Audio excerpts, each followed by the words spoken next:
In a world humming with noise and rapid change, where every moment is dictated by alerts, demands, and opinions, the mind often drifts, unanchored, grasping for clarity. But imagine beginning your day not with a scroll, not with a rush, but with stillness, your feet touching the floor like a ritual, your breath slow and steady, your thoughts unburdened. You don't chase the morning, you meet it. That's the foundation of the Stoic mind. An intelligence not made sharper by information alone, but by deep awareness, resilience, and control. It starts with embracing change. Picture Marcus Aurelius, emperor of the Roman Empire, wrapped in his royal robe, yet waking up every day reminding himself that people would lie, offend, betray, and fall short. And yet, it was no reason to lose peace. Because change is not the enemy, resistance is. The truly intelligent don't fear the shifting sands. They walk through them barefoot, aware of every grain. Life will move, the weather will shift, people will come and go. But what remains? The response. A Stoic, a person of refined perception, knows that control begins where attachment ends. So when change comes knocking, in the form of a job loss, a breakup, a stormy moment, you don't collapse. You adapt. You say, here is life again, in its raw and beautiful unpredictability. And in that surrender, you sharpen your intelligence, not the kind measured in scores or statistics, but the wisdom that governs your inner world. The second technique, one often misunderstood, is discomfort. Yes, leaning into it, not avoiding it, not numbing it with distractions, but walking with it like an old friend. Seneca once said, "Set aside a number of days during which you shall be content with the scantiest and cheapest fare," saying to yourself all the while, "Is this the condition I feared? And why'd he do this?" To remind himself that survival was not dependent on luxury or comfort, but on character. You see, in a world that teaches us to avoid pain, the Stoic invites it to grow. True intelligence is not bred in ease, but in friction. It's in the cold shower at dawn, the silence of meditation when thoughts scream, the discipline of saying no when comfort says yes. Each time you face a discomfort willingly, you earn something invaluable: self-respect, clarity, and mental strength. And that's a currency far richer than applause or possessions. The third technique, disengagement, not from life, but from the noise. Imagine walking into a crowded marketplace where everyone is shouting about who you should be, what you should want, what's trending, what's urgent. Now imagine stepping back, turning off the volume, and listening not to them, but to yourself. That's disengagement in the Stoic sense. You don't disconnect from the world entirely, but you reclaim your right to choose what enters your mental temple. Epictetus taught, if you want to improve, be content to be thought foolish and stupid. Why? Because choosing solitude over drama, clarity over chaos, makes others uncomfortable. But in that discomfort lies your elevation. When you unplug from what doesn't serve your growth, be it gossip, mindless media, or the pressure to conform, you rediscover your true power, attention. And intelligence follows attention. Guard it. The fourth technique is lifelong learning, not as a chore, but as a way of breathing. A Stoic never assumes they've arrived.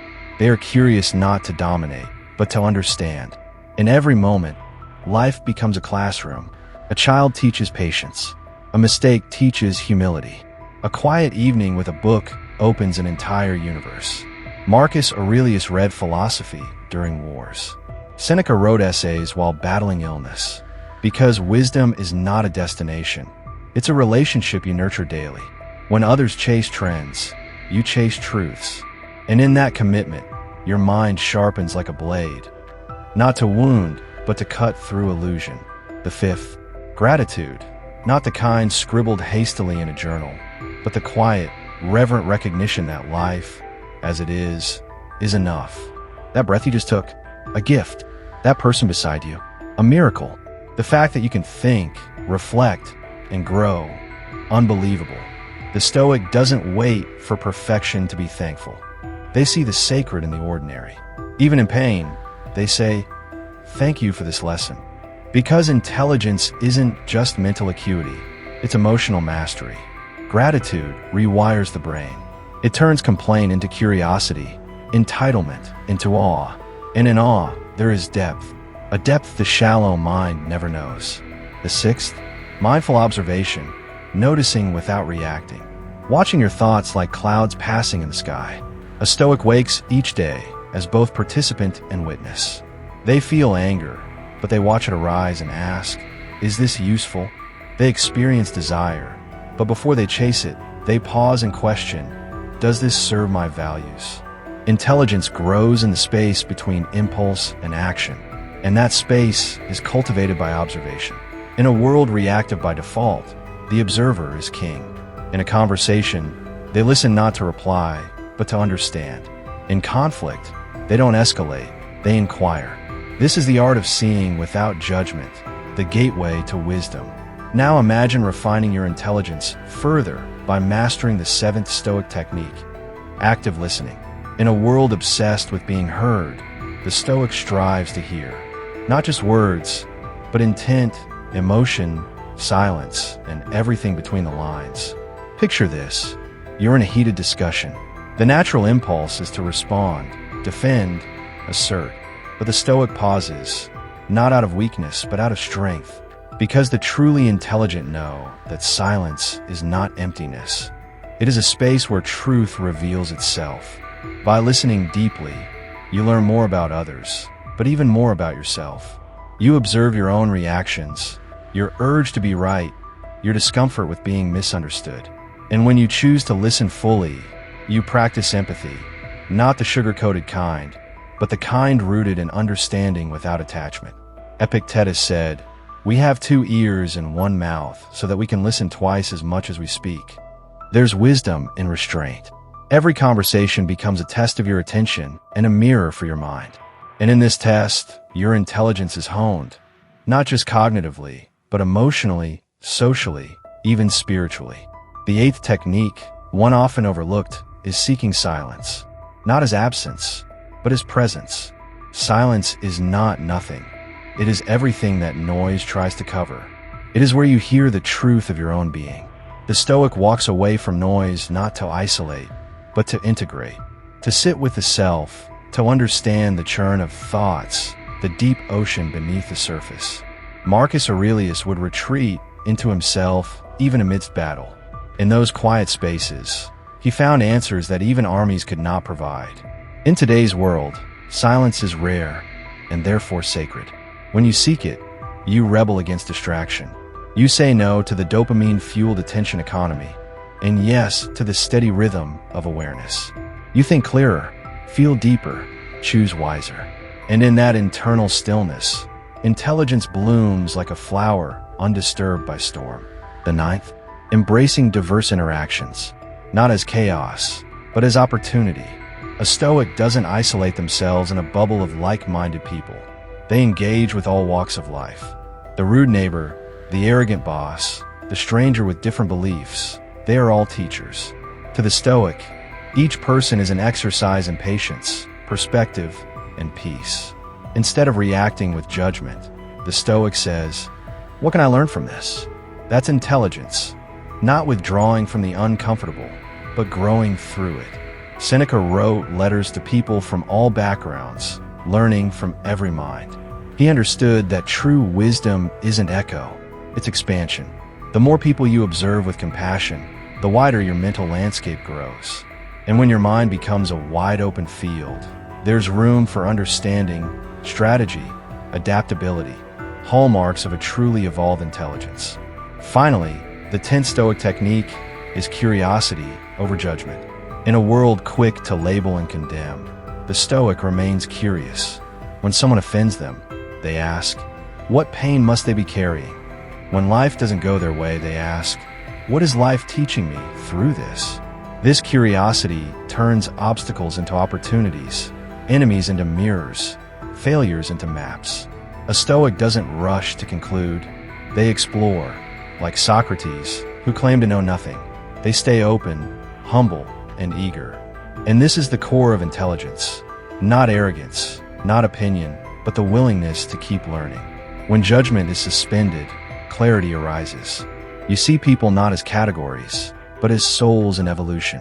You see life not as punishment, but as process. In that perception lies the wisdom to not only survive, but to thrive.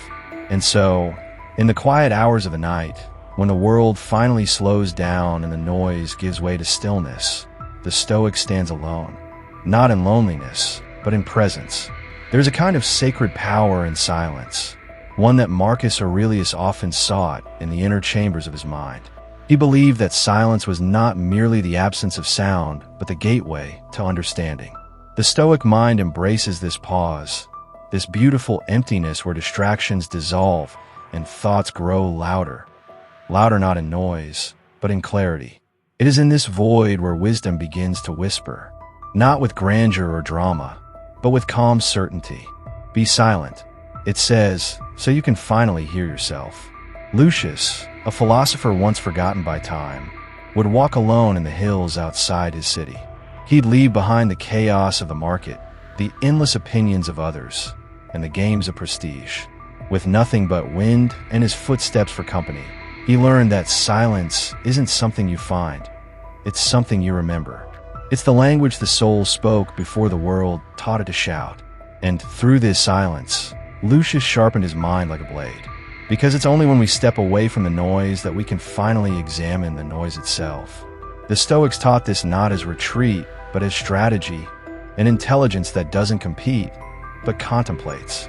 From this silence grows the power of active listening, a trait so rare and so deeply intelligent that even kings would seek it in their advisors. The Stoics didn't listen to reply, they listened to understand. In every conversation, in every disagreement, in every moment where the ego begged to interrupt, they paused. Epictetus, born a slave, mastered this art. He knew that true intelligence lies not in the ability to speak, but in the courage to remain still when it matters. He would say, "Nature gave us one mouth and two ears, so we might listen twice as much as we speak." And so, the Stoic does just that. Imagine a scene. A young man is insulted by a friend. The impulse is to respond, to defend, to lash out. But a Stoic pauses. He listens, not just to the insult, but to what lies beneath it. He hears the pain, the insecurity, the fear in the other's voice.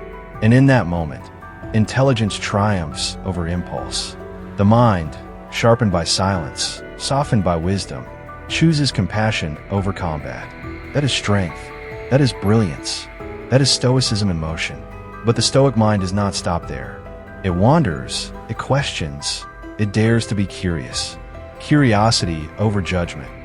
A philosophy not often associated with the ancient Stoics, yet one they lived by quietly, consistently. For judgment is the enemy of understanding. When we judge, we close the book before reading the first page. But curiosity? Curiosity invites the story to unfold. Seneca, with his scrolls and restless intellect, read not only philosophy, but everything he could find, science, poetry, even opposing ideologies. Not to argue, but to understand. He believed that intelligence grows not in echo chambers, but in the places where you are most challenged, where your beliefs tremble, where your worldview cracks, and lets light in. So the Stoic asks, why does this person believe what they believe? What shaped their view? What pain or triumph hides behind their mask? He does not shame, does not label, does not retreat into righteous silence. Instead, he listens again, and in that listening, he grows. He steps into discomfort willingly, not just the physical kind, but the intellectual kind. He surrounds himself with people who challenge him, who speak differently, who come from other paths, because he knows that diverse interactions sharpen the mind like fire-hardened steel. A Stoic seeks the unfamiliar not to mock it, but to learn from it. He knows that intelligence is not built by defending the known, but by dancing with the unknown. And it is in this dance that the Stoic becomes more than a thinker. He becomes a bridge between worlds, between people, between perspectives. His mind expands like the sky, vast, open, ever-changing, yet grounded. And from that space, new wisdom is born. Wisdom not just read in books, but lived in streets, in homes, in fleeting glances and difficult conversations. And perhaps that is where the highest form of intelligence lies, not in IQ or accolades or quick wit, but in the quiet, persistent effort to understand, to see the world not as something to conquer, but something to explore, to walk through life as both student and teacher, always learning, always listening, always returning to that still point within, where silence reigns, where truth whispers, and where the Stoic, strong, curious, wise, remembers who he truly is. And so the journey inward continues, not as retreat, but as preparation. The Stoic knows that reflection is only half the equation. Wisdom must translate into action, or it is nothing more than decoration for the mind. Intelligence, as the Stoics understood it, was not proven through debate or applause, but through conduct, through the quiet decisions we make when no one is watching, through the alignment between what we believe and what we do. A man could read every scroll in Rome, yet if he raged at a spilled drink or cursed the weather, his intelligence was still a seed, not a tree. Consider Marcus Aurelius again, an emperor surrounded by constant conflict, betrayal, and loss. He did not let power inflate his ego, nor hardship corrode his principles. Instead, each day, he wrote small, private notes to himself, reminders, anchors, not declarations of superiority, but whispers to remain grounded. You could leave life right now, he reminded himself. Let that determine what you do and say and think. This wasn't morbidity, it was clarity.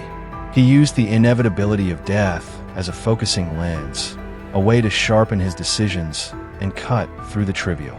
That, in itself, is an immense form of intelligence, the ability to prioritize the meaningful in a world addicted to distraction. The Stoic does not chase everything. He chooses, and with each choice, his life becomes a statement, not of perfection, but of intentionality. The intelligent mind is not the one that knows everything, but the one that knows what matters most. And the Stoic begins every morning with that knowledge, refined through reflection, carved by experience. He asks, what is in my control today? And more importantly, what will I do with it? That clarity fuels another rare and powerful skill, delayed gratification. In a world trained to expect results in seconds, the Stoic learns to wait, to plant seeds not for the harvest tomorrow, but for the orchard 10 years from now. Seneca would remind his students, no great thing is created suddenly. And so, when the Stoic writes, builds, loves, or learns, he does so without demanding immediate reward. He plays the long game. His intelligence shines in his patience. He resists the urge to prove himself quickly, choosing instead to become undeniable over time. And this ties directly into one of the most profound aspects of Stoic intelligence, emotional discipline, the ability to feel without being ruled by feelings, the ability to suffer without becoming bitter, to fail without collapsing. It is not about suppressing emotion, but understanding it, guiding it, even befriending it. The Stoic walks into grief, fear, and anger with open eyes. He does not flinch, nor does he dramatize. He observes, he breathes, and then, with the poise of a trained mind, he responds, not for appearance, but for peace. This discipline is not cold. It is not robotic. It is warm in its restraint, fierce in its gentleness, because the Stoic knows that true strength is not domination. It is self-mastery. And from that mastery flows compassion, humility, and wisdom. When others break under the weight of chaos, the Stoic becomes a shelter, not just for himself, but for those around him. Even when the world offers confusion and contradiction, the Stoic maintains clarity by staying aligned with virtue. That is his compass, not popularity, not revenge, not even success as others define it, but virtue, courage, justice, wisdom, and temperance. Each action is filtered through these values. And this is no small task. To live with virtue in a world addicted to image is an act of quiet rebellion. But the Stoic commits, day by day, thought by thought. And so, intelligence for the Stoic is not a performance. It's a practice, a quiet, daily shaping of character, a choice to live by inner standards, not outer chaos, to respond, not react, to grow, not stagnate. And through this relentless commitment, he becomes not only intelligent, but impactful. His presence becomes a message, a mirror, a model. He teaches not by shouting, but by embodying what he believes. So, as the sun sets on another day, the Stoic returns to his journal. He reflects, not to judge himself, but to understand. Where did I grow today? He asks. Where did I fall short? There is no shame in his reflection, only resolve. For the Stoic does not aim to be perfect. He aims to be better, smarter, wiser, kinder, stronger. And that journey, endlessly repeated, is the very definition of intelligence. In the later hours of the day, when the noise fades and the world begins to settle, the Stoic becomes a watcher, not just of events, but of the self. This, too, is intelligence, perhaps the rarest kind, the ability to observe without reacting, to see, to listen, to absorb without the compulsion to interrupt or impose. In that silence, wisdom gathers. In that pause between impulse and response, clarity is born. The Stoic understands that the world does not need his opinion on everything. That most arguments are not won by volume, but by presence, by restraint, by the courage to say, I don't know, and the discipline to remain silent when words would only stir more dust into the air. Where others rush to speak, to fill the void with noise, the Stoic leans into stillness. And in that stillness, he gains a fuller picture of reality. He learns not just what is being said, but what is not. He reads the space between lines, the truth beneath performance, the essence behind appearances. This is not passivity. It is mastery. It is a kind of vision that only the quiet mind can cultivate. A way of seeing the world not as we wish it to be, but as it truly is. And in that awareness lies power. The power to choose wisely, to move deliberately, to strike only when necessary. Think of Epictetus, the former slave turned philosopher. He spoke of observing one's thoughts as if they were guests at a banquet. Some bring nourishment, others poison. The Stoic, then, becomes a gatekeeper. He does not let every emotion, every idea, every fear take up residence in his mind. He chooses who stays and who is asked to leave. That selection, that curation, is a high form of intelligence, because it prevents chaos from becoming internal. It protects the inner citadel, the sacred space within. And from that space comes yet another Stoic technique, perhaps the most misunderstood: acceptance. Not weakness, not surrender, but the strength to face reality without distortion. To say, this is what is, and work from there. Most people spend their lives resisting reality, wishing it were different, demanding it conform to their desires. The Stoic accepts reality so he can master it. His intelligence lies in his adaptability. Like water, he flows around the obstacle until he wears it down. He knows that resistance to truth is the root of suffering. So, he does not waste energy on what he cannot control.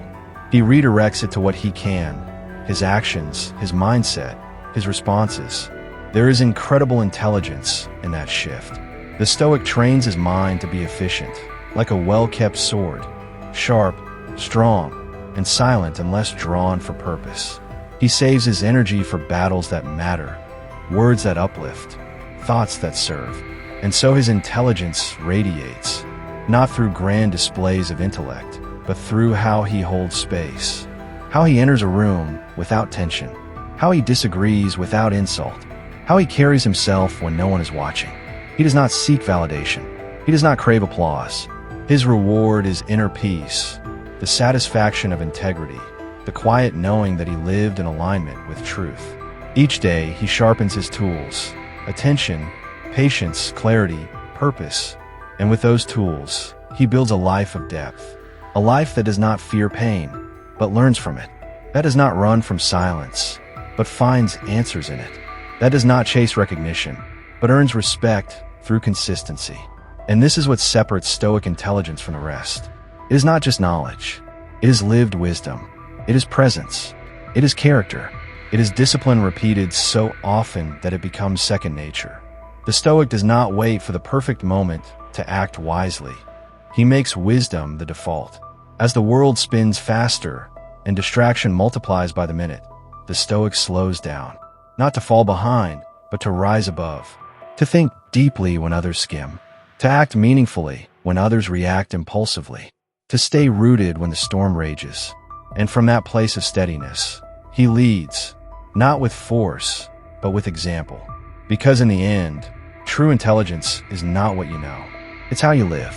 As we reach the end of this long journey through the corridors of Stoic philosophy and its transformative applications for developing a mindset that can truly defeat anything, it becomes clear that the ancient wisdom of the Stoics is not just relevant, it is revolutionary. It offers a profound and enduring toolkit to navigate the chaos of the modern world, not by avoiding challenges, but by confronting them with clarity, discipline, and deep inner stillness. The core of this philosophy teaches us that we cannot control the external world, but we can absolutely master the world within. And in that mastery lies the greatest victory of all. The Stoics understood that life would not be gentle. They did not ask for ease, nor did they pretend that suffering could be escaped. Instead, they studied suffering, welcomed adversity, and found meaning in hardship. This was not an act of self-punishment, but of deep preparation. They prepared their minds for life's uncertainties the way a warrior sharpens his blade. They practiced detachment not to become indifferent, but to remain unshaken. They viewed discomfort as a teacher, silence as a guide, and death as a reminder of life's urgency. Throughout this narrative, we have explored the tools the Stoics used to become mentally invincible, from their focus on control, perception, and voluntary hardship, to their rituals of journaling, meditating on mortality, and practicing gratitude even in suffering.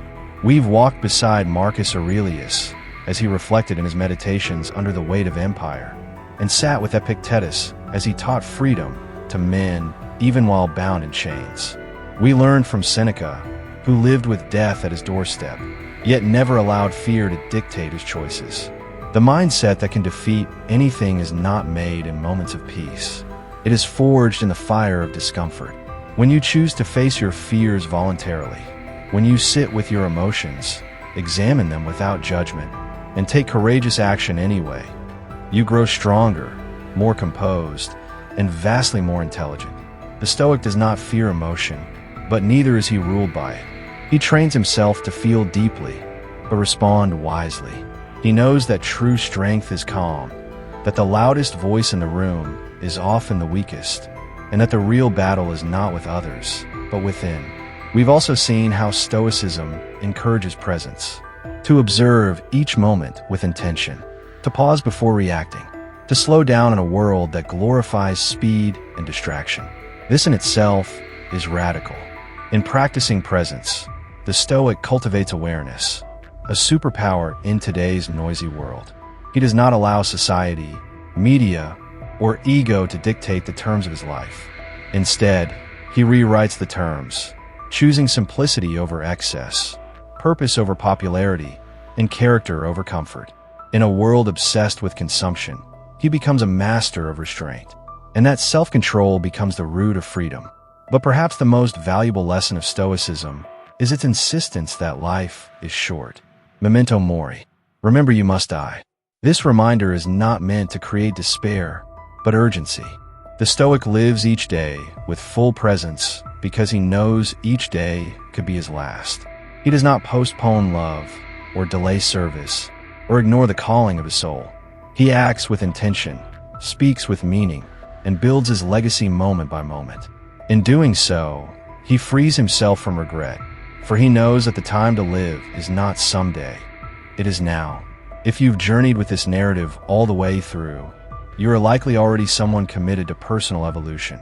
You are hungry for truth, for resilience, for inner strength. Stoicism is not a philosophy to be admired from afar. It is one to be practiced daily, moment by moment, through hardship and joy, through loss and success. It is not just a way of thinking, but a way of being.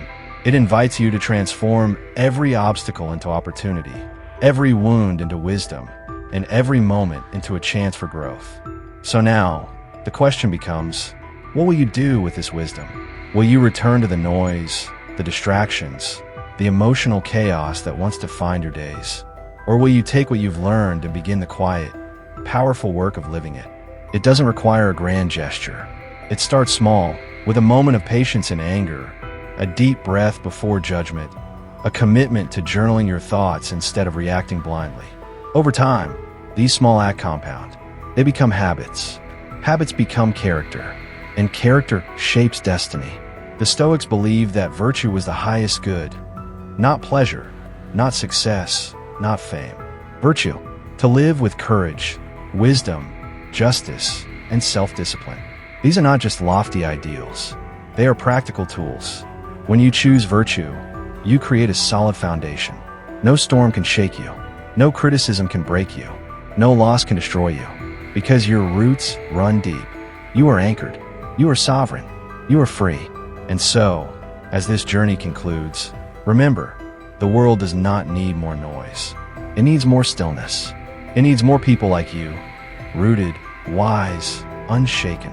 People who do not chase validation, but radiate authenticity. Who do not run from pain, but face it with grace. Who do not seek to escape life, but to live it fully, moment by precious moment. The mindset that can defeat anything is not born overnight. It is built, honed, sharpened. It is a discipline, a choice, a practice, and it is available to you right now. In every breath, in every pause, in every decision. Let this be the beginning. Let this be the moment you chose to rise. Not with noise, but with power. Not with fear, but with calm. Not with ego, but with essence. The Stoic path is not easy, but it is worth it. And now, it is yours to walk.